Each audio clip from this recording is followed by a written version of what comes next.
রাজধানী ঢাকাসহ দেশের ১২ জেলার ওপর দিয়ে আজ দুপুর ১টার মধ্যে সর্বোচ্চ ৬০ কিলোমিটার বেগে ঝড়ের আভাস দিয়েছে আবহাওয়া অধিদপ্তর।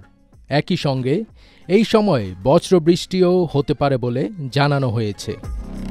আজ বুধবার ৪ জুন ভোর ৫টা থেকে দুপুর ১টার মধ্যে দেশের অভ্যন্তরীণ নদীবন্দরগুলোর জন্য দেওয়া আবহাওয়ার পূর্বাভাসে এ তথ্য জানানো হয়েছে।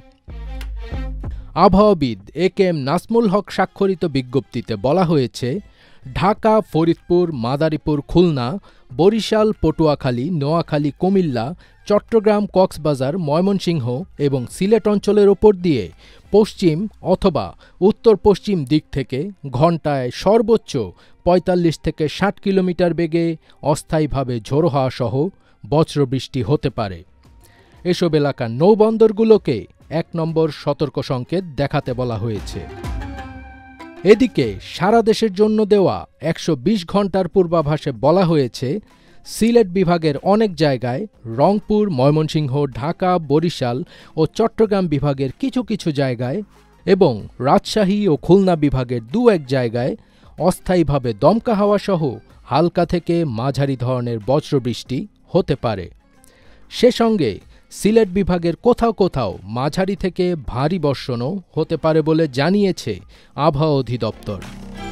বাংলাদেশের উপর মৌসুমী বায়ু বর্তমানে মোটামুটি সক্রিয় অবস্থায় রয়েছে এবং উত্তর বঙ্গোপসাগরেও তা মাঝারি শক্তি নিয়ে অবস্থান করছে। এর প্রেক্ষিতে দেশের ৮ বিভাগে বজ্রসহ বৃষ্টির পূর্বাভাস দিয়েছে আবহাওয়া অধিদপ্তর। এদিকে আগামী ৭ জুন পবিত্র ঈদ উল আজহার দিন ঢাকাসহ দেশের বিভিন্ন স্থানে বৃষ্টির সম্ভাবনা রয়েছে। একই সঙ্গে বাড়তে পারে তাপমাত্রাও। গতকাল মঙ্গলবার ৩ জুন সকালে আবহাওয়া অধিদপ্তরের এক বিজ্ঞপ্তিতে এসব তথ্য জানানো হয়েছে।